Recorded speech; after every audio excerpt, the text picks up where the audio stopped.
Congratulations! You've launched a SaaS product, and you're ready to cash in on those famously high-margin sales. Before you get to the selling itself, you need to find some customers. This is the pre-deal stage, sometimes called pre-sales. This is the first stage of the sales cycle. We can break the pre-deal stage into three: generating leads, a lead being a potential new customer, qualifying those leads, and then showcasing your solution. You can generate leads in two ways. Inbound leads find you, say via web search, and then filling in a contact form. Outbound leads you find yourself. This is also called prospecting.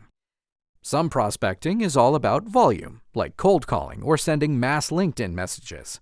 But it can also be more targeted, like pursuing specific stakeholders at priority companies. Targeting your efforts on specific, high-value accounts is also called account-based marketing, or ABM. ABM requires a thoughtful account planning process, where the needs of the company and potential buyers are mapped out. Not all leads are equal, however, and you want to prioritize those with the highest chance of buying your product and not waste time on the others. So the next step is to filter or qualify them. First, via initial qualification. Here, the lead is evaluated against a set of criteria to assess if it could realistically become a customer.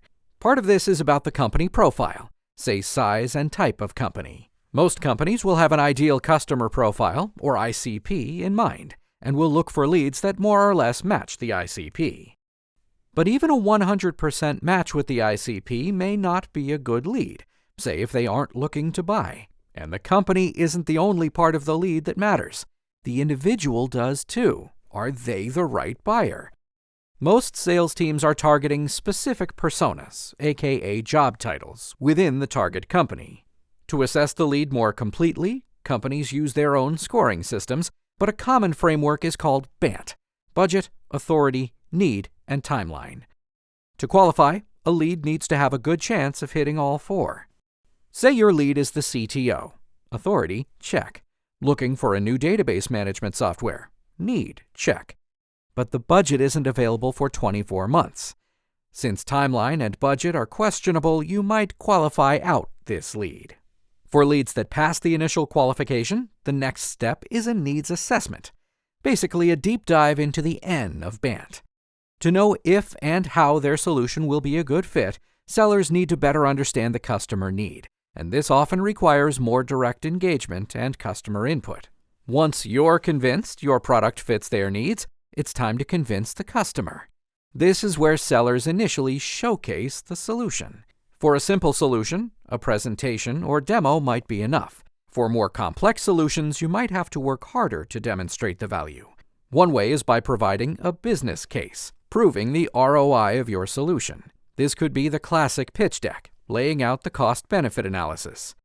In enterprise sales, the buyer is not a single person needing persuading. It is an entire committee applying a highly analytical lens.